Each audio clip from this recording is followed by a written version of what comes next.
अगर आप honour killing कर रहे हैं based on your transphobic behaviour तो आपको सज़ा मिलनी है। और जो एज अ थर्ड जेंडर अपने आप को रिकॉग्नाइज करना चाहता है वो एक्स मार्क है। अगर आप खुद को ख्वाजा सरा मर्द आइडेंटिफाई करते हैं तो आपको मर्द वाला हिस्सा, अगर आप खुद को ख्वाजा सरा औरत आइडेंटिफाई करते हैं तो वो वाला हिस्सा। और ऐसा बच्चा जो एम्बिगुअस है, 18 साल से छोटी उम्र में उसको हिस्सा देना पड़ रहा है या उसका हक है, कोई भी सिनेरियो आ सकता है ना। जहाँ पर आपने कहा कि जी जो पैदा हुए सब मर्द थे और अब वो ख्वाजा सरा खवातीन हैं या औरतें हैं या लड़कियां हैं, जैसे भी आप वो अपने आप को आइडेंटिफाई करना चाहें। मेरी आईडी कार्ड के ऊपर नाम लिखा हुआ है जी साद, ठीक है, और एम मार्कर है, बट आप खुद को औरत औरत औरत औरत औरत कह रहे हैं, ठीक है ना। केपीके में के इजी ऑब्जेक्ट समझते हुए उस एक डांस को उसके डांस फंक्शन पे ही मार दिया गया। क्योंकि कि आपने सारी उम्र नाचना है, आपने सारी उम्र सेक्स वर्क करना है, आपने सारी उम्र बैगरी करनी है। जो मर्जी कर लो, मैं नहीं रुकने वाली। अस्सलाम वालेकुम ख़वातीनो हज़रात, और एक और एपिसोड के साथ मैं हाजिर हूँ। बेसिकली ये एपिसोड जो है वो कंटिन्यूएशन है हमारे पिछले एपिसोड की। वो एपिसोड जो है वो काफ़ी इंटरेस्टिंग और लंबा चला गया, हमें उसे बीच में रोकना पड़ा, उसका उस तरह से इख्तिताम नहीं हो पाया। लेकिन ये टॉपिक और ये बातें इतनी लंबी हैं कि मेरा ये ख्याल है कि हमें इसके ऊपर और बात करनी चाहिए। आप लोगों के लिए तक भी इंफॉर्मेशन पहुंचेगी, और हमारे पास जब महानूर हैं तो हम इनके बहुत मसरूफ टाइम में से जो अगर हमने कुछ वक्त चुरा लिया है तो हम इसका अच्छा इस्तेमाल कर लें तो बेहतर है। मैं उमर खान आपकी खिदमत में हाजिर हूँ, और हमारे साथ मौजूद है मिस महानूर जो कि डायरेक्टर हैं KSS की। KSS है ख्वाजा सरा सोसाइटी, और बहुत सारे मल्टीपल फ्रंट्स पे ना सिर्फ वो अपनी कम्युनिटी को बल्कि पाकिस्तान को रिप्रेजेंट करती हैं, और हम सब के लिए बाइस फ़ख्र है। बहुत शुक्रिया महानूर आपके वक्त का। थैंक यू जी, thank you so very much. अच्छा महानूर, मैं यहाँ से शुरू करूंगा कि अभी कुछ दिनों पहले एक आपकी बड़ी वायरल वीडियो जो है वो सर्कुलेट कर रही थी मार्केट के अंदर, जहां पर आप जो है बड़े खुले तरीके से और बड़े अच्छे अंदाज में स्टेप बाय स्टेप बता रही थी कि आपकी कम्युनिटी को जो है वो अपने आईडी कार्ड के ऊपर मार्कर एक्स कैसे लेना है। क्योंकि हम आईडी कार्ड पे, जिनको नहीं पता मार्कर से क्या मुराद है, कि जिन्स जो है वो मर्द या औरत, और अब एक और तीसरी जिन्स है जो कि एक्स है, जो कि लोग अपने आईडी कार्ड पे करवा रहे हैं। तो आपने वो आपकी वो वीडियो आई, उस वीडियो पे मैंने देखा कि वो अच्छी खासी वायरल भी गई, उसके ऊपर बहुत सारी लॉबीज भी क्रिएट हो गई, कुछ एंटी चले गए, कुछ फॉर चले गए, और वो काफ़ी उसने सर्कुलेट किया। कुछ लोगों ने कहा कि करवा लेना चाहिए, कुछ लोगों ने कहा नहीं करवा लेना चाहिए। लेकिन मैंने एक चीज़ नोटिस की कि आपने उसमें प्रोसीजर तो बड़े आराम से पूरा बता दिया, लेकिन आपने ना किसी को करने को कहा या ना करने को कहा, ना उसके फ़ायदे बताए, ना उसके नुकसानात बताए। ऐसा क्यों हुआ? अच्छा जी, thank you so very much. That is the honestly I really want to specifically speak on it, और उसके साथ-साथ इसके पीछे की रीज़निंग और लार्जर लेवल पे सोसाइटी को ये बताने की ज़रूरत है कि अगर आप किसी मुल्क के शहरी हैं और अगर आपके पास उस मुल्क का शनाख्त नहीं है या शनाख्त से रिलेटेड कोई भी डॉक्यूमेंट मौजूद नहीं है, तो आप कोई भी अपना बेसिक राइट क्लेम नहीं कर सकते। ठीक है। तो वो वीडियो स्पेसिफिकली इस पर्पस के लिए थी कि I went to a podcast, वहाँ पे डिस्कशन हुई, उसमें CNSA की बात हुई, ठीक है, तो हुकूमत से लिंक्ड सर्विसेज के ऊपर बात हुई। तो ये बताना ज़रूरी था कि अगर आपको अपने बुनियादी हक के ऊपर आवाज़ उठानी है या अपने बुनियादी हक को क्लेम करना है या उसकी एक्सेसिबिलिटी को इंश्योर करना है, तो आपके पास शनाख्त होना बहुत ज़रूरी है। ठीक है।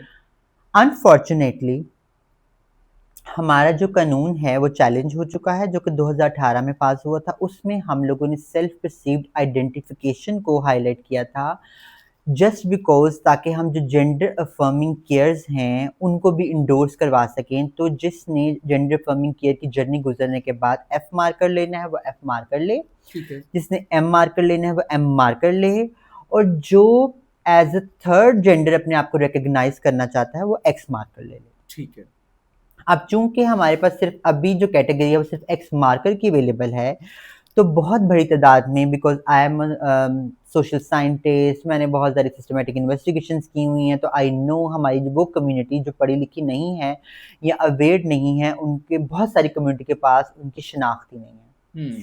ठीक है, तो दैट वाज स्पेसिफिकली कि वो अपनी शनाख्त कैसे ले सकते हैं एक्स मार्कर की। ठीक आई है। डिडंट से दैट कि सबको एक्स मार्कर ले लेना चाहिए, ठीक है, मैंने ऐसा नहीं कहा, वही तो ठीक है मैं कह ना? रहा हूँ कि कितने अच्छे तरीके से आपने ये यस, कोई जिक्र आपने तो कोई जी, साइड ली बिल्कुल, नहीं कि बिल्कुल। एक्स ले लो या नहीं हाँ, लो, या वो तो ठीक है आपने ना? कुछ कहा ही नहीं। मैंने ऐसा नहीं कहा कि सबको एक्स ले लेना चाहिए, ठीक है? मैंने सिर्फ़ बताया कि अवेलेबल ऑप्शन क्या है, और अगर आपको लगता है और आपने बनवाना है, तो ये तरीक़ेकार है, इस तरीक़ेकार के ज़रिए आप अपना एक्स मार्कर का अपनी शनाख्त ले सकते हैं और अपने बेसिक राइट्स को क्लेम कर सकते हैं। सही। अब बहुत ज़्यादा कम्युनिटी ऐसी भी है जो कि चाहती है कि वो एक्स कार्ड ले ले, ठीक है। ठीक है? क्यों? क्योंकि शायद वो जेंडर अफर्मिंग केयर नहीं करवाना चाहते अपनी, या उनको डॉक्टर ने नहीं कहा, या वो उस कैटेगरी में फ़ॉल नहीं करते। बहुत सारी इसके पीछे रीज़निंग हो सकती है। तो that is specifically for the x marker. अब उस वीडियो में एक बहुत बात की गई कि जी इनका भी शनाख्ती कार्ड जो है वो चेंज नहीं हुआ। भाई नहीं हुआ हुआ, because I really don't want x marker, ठीक है। ठीक है? मैं क्यों करवाऊँ? आप क्यों पीयर प्रेशर क्रिएट कर रहे हैं और आप सोसाइटी को एट लार्जर लेवल पे क्यों कह रहे हैं, ठीक है? तो जो अवेलेबल ऑप्शन है दैट वाज़ स्पेसिफिकली कि अच्छा जी अगर ये करवाना तो आप करवा लें।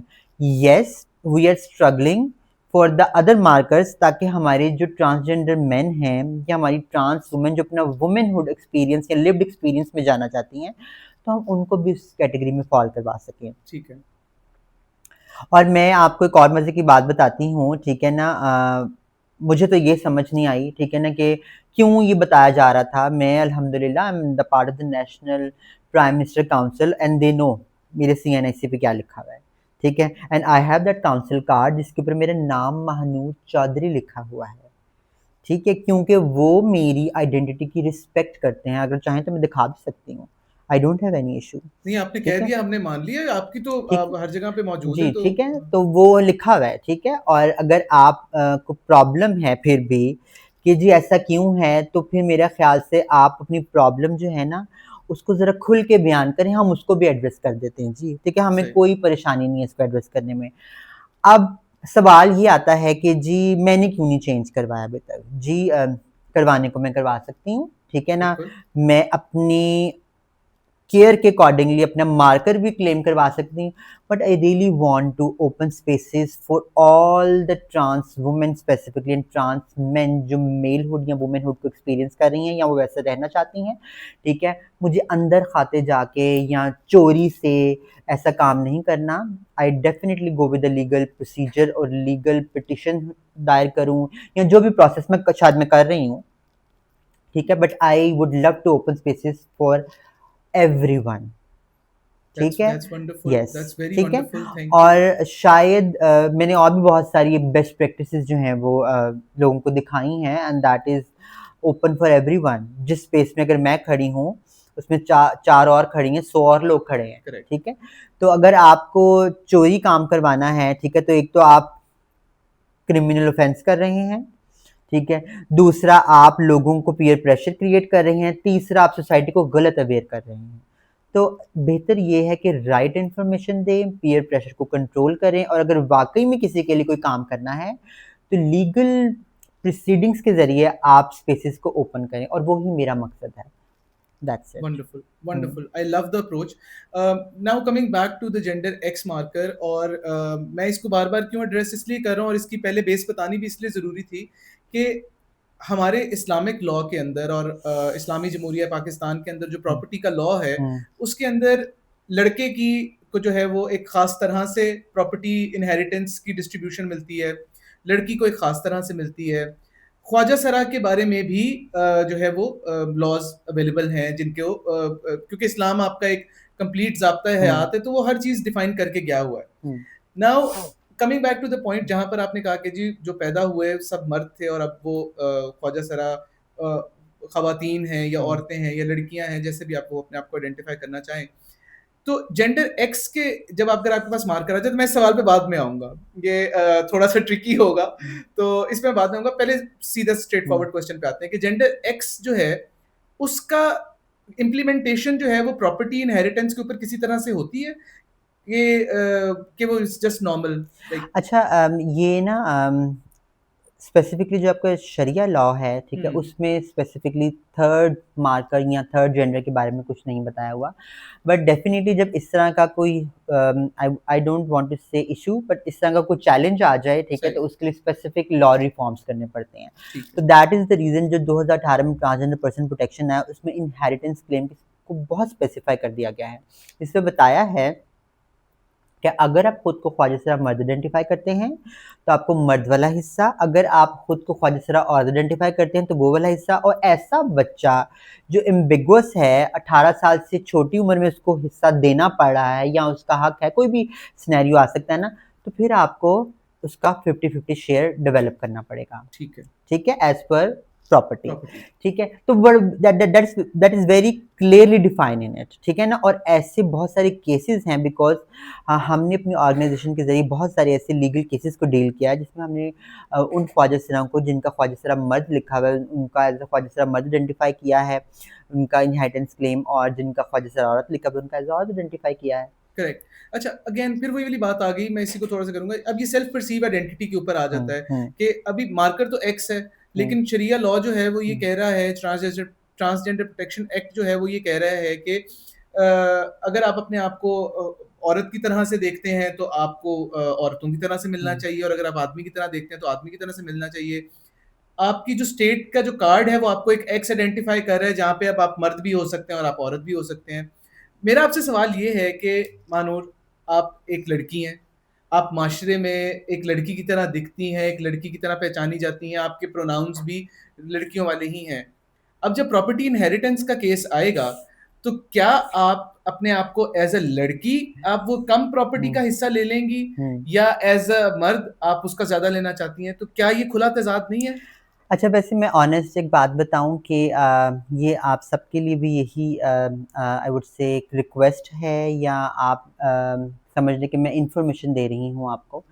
ठीक है, कि इस चीज़ को अंडरस्टैंड करें कि we are not asking about the privileges. ठीक है। ठीक है ना, we are asking about the basic human rights. तो कॉन्स्टिट्यूशनली आपका जो बेसिक राइट है वो आपको वही मिलेगा जो आपकी अवेलेबल शनाख्त के ऊपर है। सही। अब अवेलेबल शनाख्त उस वक़्त क्या है वो हमें नहीं पता। अब ना that is specifically linked with आपकी शनाख्त क्या है, ठीक है? अगर आपके पास शनाख्त के लिए कोई डॉक्यूमेंट मौजूद है and that is your CNIC, ठीक है? और उसके ऊपर अगर मेल है और उस वक़्त आपको कोई इनहेरिटेंस क्लेम करना है तो आपको मेल का ही मिलेगा, ठीक है? और अगर आपके उसके ऊपर एफ है तो एफ का ही मिलेगा, ठीक है। और अगर एक्स है तो फिर वो एक्स वाली शेयरिंग आएगी कि उसके आपके बैकग्राउंड पे डेटाबेस पे आपको ख्वाजा सरा मर्द लिखा हुआ है या ख्वाजा सरा औरत लिखा हुआ है, तो वो वाला शेयर आएगा। ठीक है। अब सवाल आ जाता है कि आपकी सेल्फ परसीव्ड आइडेंटिफिकेशन तो औरत की है, बट आपकी शनाख्त के ऊपर एम लिखा हुआ है, ठीक है? तो आपने क्या करना है, ठीक है? तो यहाँ पे मैं ये आप लोगों को कम्युनिकेट करूंगी सबको, ये मेरे आपके सबके लिए है कि अगर आप खुद को औरत क्लेम कर रही हैं या आप कर चुकी हैं, ठीक है? तो आप कोशिश करें कि उसी उसी शरिया बेस के ऊपर अपना हक लें, फिर प्रिविलेज ना लें, ठीक है? बट अगर आपकी शनाख्त पे एम लिखा हुआ है तो या तो वेट करें, और अगर वेट नहीं कर सकती तो फिर एम वाला हिस्सा लें, और जब एम के बाद आप एफ मार्कर में आपने कन्वर्ट किया है तो जो आपकी सारी प्रॉपर्टीज़ है वो जब डेफिनेटली उसके भी कुछ वारिस बनेंगे ना, तो वो आपका जो I would say counter effect है वो तब निकल जाएगा। जब आप एफ मार्कर ले लेंगे तो आपकी जितनी सारी प्रॉपर्टीज़ हैं, ठीक है, वो फिर डेफिनेटली आप अगर आप शादीशुदा नहीं हैं तो वो आपके दोबारा भाइयों में और बट जाएगा और सारा कुछ हो जाएगा। तो that is not I would say that is not a privilege. तो वो काउंटर इफेक्ट जो है आप नील हो जाता है, ठीक है? अब सवाल यहाँ पे ये आ जाता है कि आपकी शनाख्त तो आपने एफ की ले ली है, बट फिर भी आपको एम का शेयर चाहिए, तो दैट इज़ द इलीगल, ठीक है ना? उसमें मैं तो ऑनेस्टली कह रही हूँ कि, और ये सोसाइटी लार्जर लेवल पे भी बात है कि ये दैट इज़ द इलीगल, तो वो आप नहीं कर सकते। अब इसमें एक और कंपोनेंट आता है, दैट इज़ कि आपकी फैमिली क्या चाहती है। अच्छा। अब आप खुद को कह रहे हैं कि मिसाल के तौर पे, ठीक है जी, मेरी शनाख्त, मेरी आईडी कार्ड के ऊपर नाम लिखा हुआ है जी साद, ठीक है, और एम मार्कर है, बट आप खुद को औरत औरत औरत औरत औरत कह रहे हैं, ठीक है ना? बट आपको चाहिए तो फिर मेल वाला हिस्सा, तो यहाँ पे आप गलत हैं, ये आप नहीं कर सकते, ठीक है? फिर आपको जो है वो औरत वाला ही क्लेम मिलेगा, ठीक है? और अगर आपका एक्स मार्कर है उसके ऊपर, ठीक है, तो फिर आपको ये देखना पड़ेगा कि आपके एक्स मार्कर के पीछे ख्वाजा सिरा औरत लिखा हुआ है या ख्वाजा सिरा मर्द लिखा हुआ है, तो वो वाला हिस्सा मिलेगा। इसके साथ-साथ एक चीज़ और इन्फॉर्मेशन आप लोगों को बता दूँ कि just because of taking this privilege आप एक्स मार्कर का कार्ड हासिल करने के बाद दोबारा एम मार्कर वाले कार्ड पे नहीं आ सकते, ठीक है? और ना ही आप एक एफ मार्कर वाले कार्ड पे आप जा सकते हैं, जा सकती हैं। तो अपनी लाइफ़ का decision basic human rights approaches पे लीजिए, प्रिविलेजेस पे मत लीजिए। That is a very well said point. I think बहुत सारे लोगों को आपने बहुत सारी बातें इससे क्लियर कर दी हैं। तो थोड़े से अब लाइटर नोट पे आते हैं क्योंकि ज़रा इंटेंस माहौल हो गया था। लाइटर नोट पे मैं ये पूछना चाहता हूँ आपसे कि आप एक लाहौर की एक अच्छी पॉश एरिया में रहती हैं और माशाल्लाह you have a beautiful house. मेरा हुँ। इत्तेफ़ाक हुआ आपका घर देखने का और आपने बड़े तरीके से, बड़े चाव से उस घर को सजाया हुआ है। It's a beautiful house. आप अपनी कम्युनिटी के लिए अगर कुछ लाहौर के कुछ एरियाज अगर आप रेकमेंड करना चाहें कि यार ये हुँ। अच्छी जगह है और यहाँ पे आप अपनी एक जिंदगी या एक्सेप्टिंग कम्युनिटी है, तो आप कुछ on top of your head do you have few areas जो आप आइडेंटिफाई करना चाहें? डेफ़िनिटली अगर आपको स्पेसिफ़िकली जेंडर बेस्ड वॉयलेंस या डिस्क्रिमिनेटरी बिहेवियर्स को अवॉइड करना है, तो I would recommend Model Town, Johar Town and Defence. Defence के 1, 2, 3 phases and then 6 to 8 phases. उसके अलावा there are some other societies जो कि पता नहीं, आई डोंट नो लाहौर में आती हैं कि नहीं, ठीक है ना? बट हाँ, दैट इज़ ऑल्सो पोश और वहाँ पे भी कम्युनिटीज़ रहती हैं और एक अच्छे आई वुड से एनवायरनमेंट में रहती हैं, सेफ्टी के साथ, and that is Bahria Town, Jubilee Town, Lake City. Yes, there is another society but अभी वहाँ का कोई ऐसा तजुर्बा नहीं है। But I know a trans person जिन्होंने वहाँ पे प्रॉपर्टी परचेज़ किया। जब वहाँ पे वो रहना शुरू हो जाएँगी तो I would love to highlight that society name as well. Wonderful, hmm. Wonderful. अच्छा, Manoor, you never miss an opportunity to intrigue me honestly कि अभी हमने एक एक random I throw a question at you कि प्रॉपर्टी आप कैसे, तो आपको तो पूरे लाहौर का एक तरह से पूरा हुँ। ज्योग्राफिया ही याद है जहाँ से आप लेके आगे चली। अच्छा, अकॉर्डिंग टू हुँ। यू हमारे इन सूबों के अंदर से अभी तक सबसे सेफेस्ट और सिक्योर सूबा कौन सा है ट्रांसजेंडर कम्युनिटी को लेकर, जहाँ पर वो अपने राइट्स एक्सरसाइज कर सकें, प्रॉपर्टी परचेज कर सकें, वहाँ पे रह सकें? सेफेस्ट सूबा is Punjab and Sindh both. ठीक है। क्योंकि यहाँ पे बहुत सारी ऐसी बेस्ट प्रैक्टिसेस हैं, ट्रांस जो हैं लोकल गवर्नमेंट में भी हैं, गवर्नमेंट पोजीशंस पे भी बैठी हुई हैं, गवर्नमेंट के मॉडल्स भी बना रही हैं, प्राइम मिनिस्टर के साथ डायरेक्ट उनका इंटरेक्शन भी है, बहुत सारी बेस्ट प्रैक्टिसेस हैं। पर मुझे लगता है यहाँ पे हमें बात करने की ज़रूरत है कि बाकी सूबों में ये सब क्यों नहीं है। करेक्ट, मैं उसी सवाल पे आ रहा था आगे।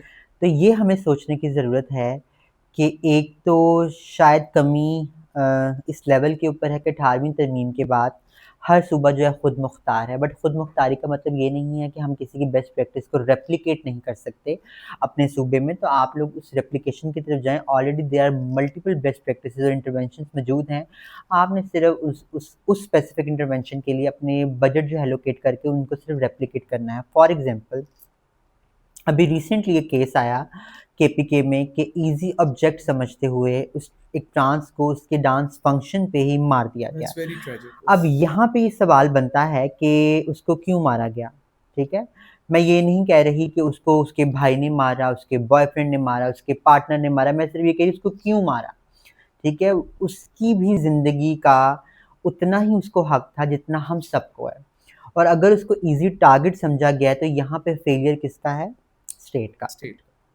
और स्टेट के साथ उस लॉ इन्फोर्समेंट का जिनकी ज़िम्मेदारी है हमें प्रोटेक्ट करना, ठीक है? तो हमारे पास एक तहफ़्फ़ुज़ मरकज़ मौजूद है, जो कि जिसके अंदर विक्टिम सपोर्ट ऑफ़िसर तैनात हैं, अब इस वक़्त 39 डिस्ट्रिक्ट्स में, ठीक है? तो हम उस मॉडल को क्यों नहीं रेप्लिकेट करते करेक्ट। बाकी सूबों में, ताकि हम एटलीस्ट इनकी ज़िंदगियाँ बचा सकें, जेंडर बेस्ड वायलेंस को कम कर सकें, डोमेस्टिक वायलेंस को कम कर सकें। तो वो हमें करने की ज़रूरत है। फिर अभी ऑनर किलिंग का एक और केस आया, दैट इज़ इन सिंध। अच्छा। अब लकीली, चूँकि I am not saying it luckily, but मैं कहूँगी फॉर्च्यूनेट चीज़ थी कि सिंध में as comparison to other provinces जो है वहाँ पे भी लॉज़ मौजूद हैं, as we have in Punjab as well. तो वहाँ पे अब वो उन पेरेंट्स को अकाउंटेबल ठहराया गया है। अच्छा। ठीक है?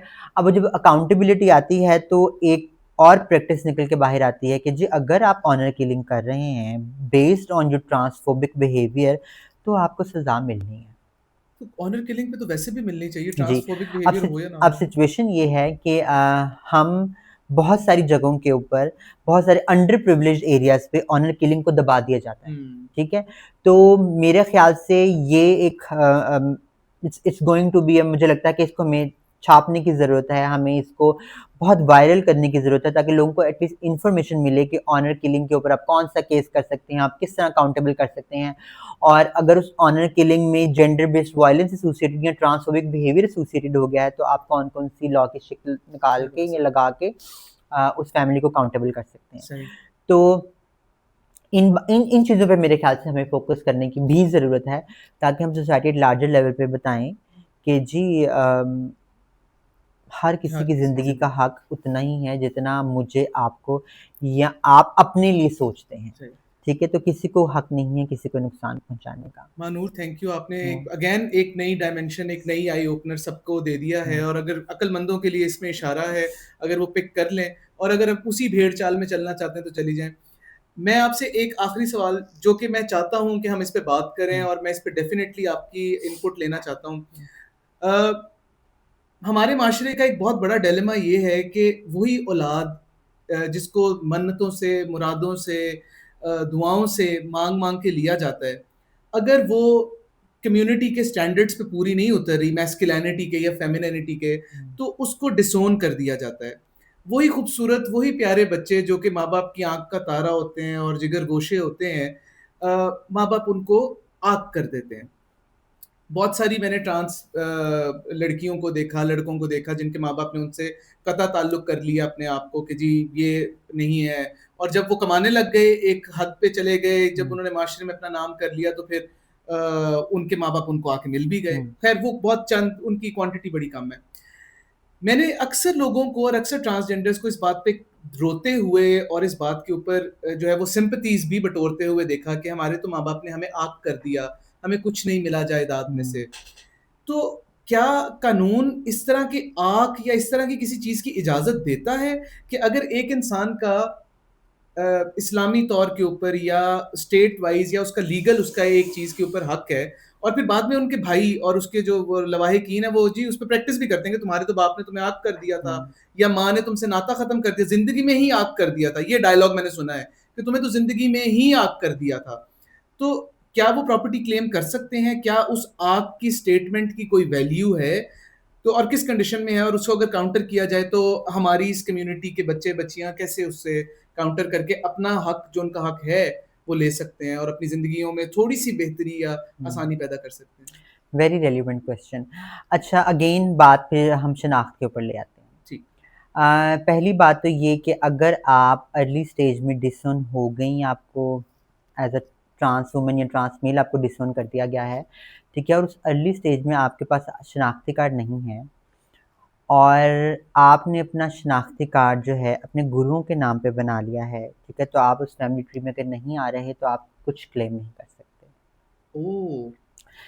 बट अगर आपके पास शनाख्ती कार्ड सेम फैमिली ट्री का है जहाँ से आपको विरासत चाहिए, तो कोई भी लीगली तौर पे भी आपके वालिद साहब या जिनके नाम पे भी वो प्रॉपर्टी थी, वो आपको लीगली आके नहीं कर सकते। You can reclaim your property, your inheritance right through civil court procedure. अच्छा।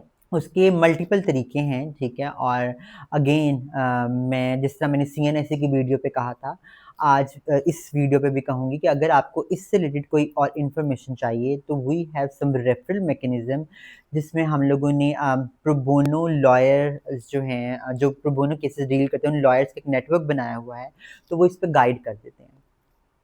There are the multiple shakes इसमें लगती हैं।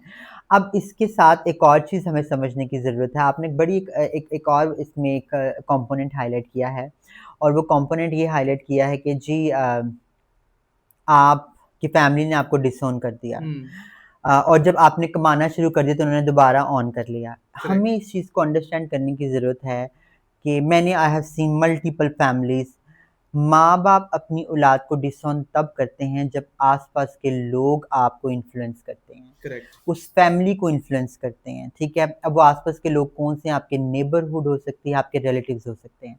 अगर तो वो बता रहे हैं या कह रहे हैं कि जी ये तो तीसरी जिन्स है, या जिस तरह के डेरोगेटरी टर्म्स यूज़ करते हैं, ज़ुनख़ा है, ज़नाना है, खुसरा, व्हाटएवर। उस प्रेशर की वजह से अगर फैमिली आपको डिसऑन कर रही है, ठीक है ना? तो ठीक है। अब आप चूँकि उस वक़्त आपको भी शायद नहीं पता आपकी आइडेंटिटी क्या है, और अगर वो डिसऑनरशिप आ गई है और बाद में आपको ऑन कर रहे हैं और आप ये कह रहे हैं कि मेरी फाइनेंशियल स्टेबिलिटी की वज़ह से उन्होंने आपको ऑन किया, तो आप इसको भी ज़रा रीअसेस करें, ठीक है ना? वो रीअसेस करने के लिए मैं क्यों कह रही हूँ, आपकी फैमिली ने आपको आस-पास के प्रेशर की वज़ह से डिसऑन किया, क्योंकि उन्होंने प्रेशर दिया कि आप ये हैं, और ये होने की वजह से आप स्टिग्मेटाइज़ हो गए कि आपने सारी उम्र नाचना है, आपने सारी उम्र सेक्स वर्क करना है, आपने सारी उम्र बेगरी करनी है। तो आप इस स्टिग्मा को कम करने के लिए क्या कर रही हैं या कर रहे हैं, ठीक है? और जब आपने लिटरली इस स्टिग्मा को कम किया, मैं जीती-जागती मिसाल हूँ आप सबके सामने। करेक्ट। मेरी फैमिली ने मुझे डिसऑन किया, ठीक है? मैंने अपनी स्टडी को, मैं काफ़ी हद तक पढ़ चुकी थी, ग्रेजुएट कर चुकी थी, मेरी एसीसीए के फाइनल पेपर से फंडामेंटल्स तक मैं आ चुकी हुई थी।